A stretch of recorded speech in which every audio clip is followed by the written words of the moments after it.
Armando Baker here. It's Luke May. This is Tyler Hansbrough. University of North Carolina. Here's North Carolina. I just want to shout out my boy JBear_YT. JBear_YT. It's Carolina family, baby. Go Heels. Go Heels. What is up, boys? Welcome back to another video. Today, we are doing the preseason ACC basketball rankings. As you guys know, the college football season is starting very, very soon, and we're really excited about it over here on this channel. So I'm really ready for it. I think the ACC has potential to be maybe the best conference in college basketball this year. I think as far as overall teams go, I think there's so much depth it can't be ignored. I'm ready for it. I'm really excited. So let's get right into it. Starting with number 15, I think will be the Boston College Eagles.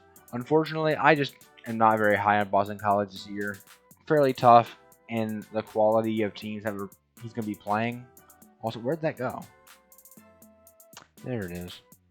All right. Anyways, like I said, Jim Christian kind of underperforming. They didn't pick up or have a great recruiting class this upcoming year. So I'm not very high on it. That's why they're going to come in at 14 for me.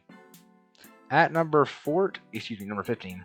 At number 14, we had the Pitt Panthers. Now, Pitt fans, I know this may seem extremely disrespectful, but like I said, it's a deep conference this year. They had a not very good recruiting class at all, ranking 105th in the nation. Jeff Capel, what can I say, man? Went to Duke. I mean, that's the mistake he made right there. But yeah, Pitt, they lost Justin Champagnie, which was really the piece that made them really good last year, or well, pretty good last year, I should say. But in a deep ACC, I honestly think they can't finish much higher than this. Number 13, we have Clemson Tigers. Clemson fans also might think this is disrespectful, but I mean, Brad Brownell, I've never really been sold on Brad Brownell as a coach. I know that this team has been decent. They've had decent recruiting classes, but I'm not sure that they're going to be able to take that next step this year. I think there are other teams out there that are just more talented and more ready to win. So that's why Clemson's here at 13. Number 12, we have the Wake Forest Deacons. Wake Forest added a ton of pieces this year in the transfer portal and whatnot. So I think they're going to be really good. I think, I don't know, man. It's tough for me to say because I do think Wake Forest can actually finish higher than this because I think they have a good group of older guys who can be experienced and play really good. But on the other hand, I could also see them flopping because they don't have the best amount of talent in the world. So I really don't know what to expect from them this season. I think they can be good. I don't want to doubt them too much. I think Steve Forbes is a good coach, and he'll be able to get them here at 12 as that program is starting to go on the rise, I think. Number 11 is Miami. Miami's another one of the schools I'm just not really sold. Jim Larranaga, I think he's a good enough coach to do well at most any program in the nation. They did lose Chris Likes, I believe, so that's an unfortunate big loss for them. But fortunately for them, they do have and they also lost Earl Timberlake, but they do still have what's his name? I cannot think. Isaiah Wong, that's his name. They do have Isaiah Wong, so I think he's going to be really good for them this year. Enough to get him 11 in these preseason rankings. Number 10, we have the Georgia Tech Yellow Jackets. Pretty simple story here. They lost a lot. They had a really good season last year, winning the ACC tournament, which I was really happy for them for that. Josh Pastner is just like the most positive guy imaginable. He is a really good coach, but they just lost so much, and they didn't have a fantastic recruiting class to bring in and kind of make up for it. But I think they'll be all right this year, finishing 10th in the conference. At number 9, we have Notre Dame. I've seen a lot of people really high on Notre Dame, but I know they're a year experience. They didn't really lose too much. They brought in some decent pieces, but I just don't see it, man. I think Notre Dame has potential to be a really good team, but I just don't see it this year.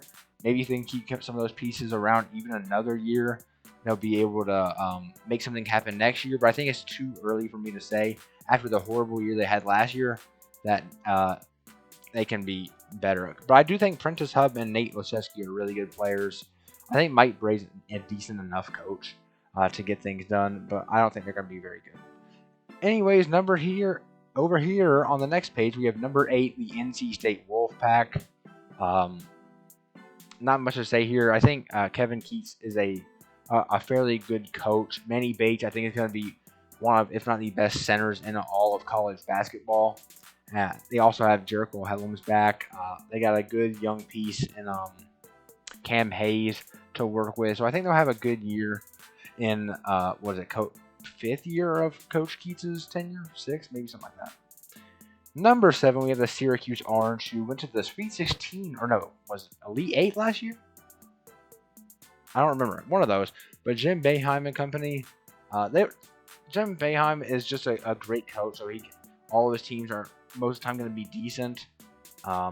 Never really gets too great at recruiting classes, which does hurt him a little bit. But Buddy Boeheim is potentially an all ACC first team type player this year. I think that'll be another good year. Number 6, we have the Virginia Cavaliers, who I think is going to have probably the biggest fall off of any ACC team this year. I just don't see it, man. They lost their two bigs, their two main bigs this past year. And although the only reason that honestly they're not in like the bottom half of this tier, I think it's just Tony Bennett's just such a fantastic coach. And they do have pieces, don't get me wrong. Always decent recruiting Virginia is, but it's just not enough. It really just isn't enough for me. So I think Virginia will be there at 6. Number 5, the Louisville Cardinals. Talk about experience and just using the transfer portal to your advantage. The Louisville Cardinals made moves this offseason, and I like their team. I really do. Got some big transfers, a good recruiting class that will really help them.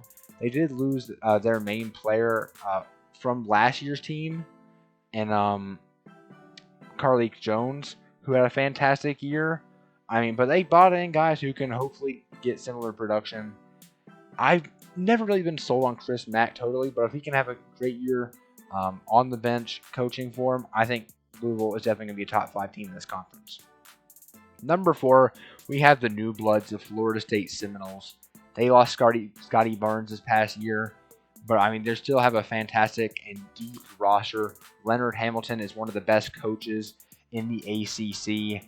Brought in a transfer from Kentucky and Cameron Fletcher, who had a really interesting situation. But like I said, they got a 5-star this year in Matthew Cleveland. And they're just so deep. They have so many guys they can go to. They always have these lengthy guys who are just really good. They brought in some 7'3" player. I believe he looks like he could be insane. I don't know what to expect. But Florida State could be, honestly, they could finish number 1 on this list. It's just the pieces they brought in are a little bit young and inexperienced, although they are deep. So that's why they're here at number 4. Number 3, we have the Virginia Tech Hokies. Another one of those teams where I think they have maybe one of the best coaches in all of college basketball in Mike Young. He's just proved himself time after time after time in his tenure. He's just been absolutely fantastic coming over from Wofford, I believe. Keve Aluma is still on the squad, and he's going to have another fantastic year more than likely. And they just this past year they brought in the Wofford transfer. Wofford transfer. What's his name? I don't know why I can't think of it, but they brought in the Wofford transfer. Hey, he should be a good piece. Storm Murphy, that's it. So yeah, I think Virginia Tech's going to be really good as well. Number 2, we have Duke, obviously. Always bringing in all the talent. Always having these 5-star type players that are just gone after 1 year. So I don't think Duke is going to be... They have potential to be number 1 on this list, obviously, just because of the pure amount of talent they have. But also, they could honestly finish in the 7 to 8 range, in my opinion. if things just don't turn out kind of like they did last year, I think Pablo Banchero is obviously going to be one of the top players in next year's draft. Although I think people are just expecting him to be ACC Player of the Year like he's Zion Williamson or something like that. I don't see quite that much, but obviously he's going to be a good player. So Duke at number 2, and of course the North Carolina Tar Heels at number 1. What did you guys expect? Yes, I'm biased, but we have a great team. I mean, you go up and down the roster, there's so much talent. My projected starting 5: Caleb Love, Kerwin Walton, Leaky Black, which is debatable, Brady Manick, and Armando Bacot, with a guy at NBA caliber players off the bench and guys like Dawson Garcia and RJ Davis. Just extreme amount of depth this year. 2 freshmen, DeMarco Dunn and Dontrez Styles. Same thing with Anthony Harris, who's going to be in his 3rd year. Who else am I forgetting? Justin McCoy, another transfer that I haven't even mentioned yet. It's an extremely deep roster. It's a good roster. And I think if Hubert Davis can push all the right buttons as a coach, this team's going to be fantastic. So, guys, thank you so much for watching this video. Please like, subscribe, turn on post notifications, do all that YouTube stuff, and I'll see you guys in the next one. Peace.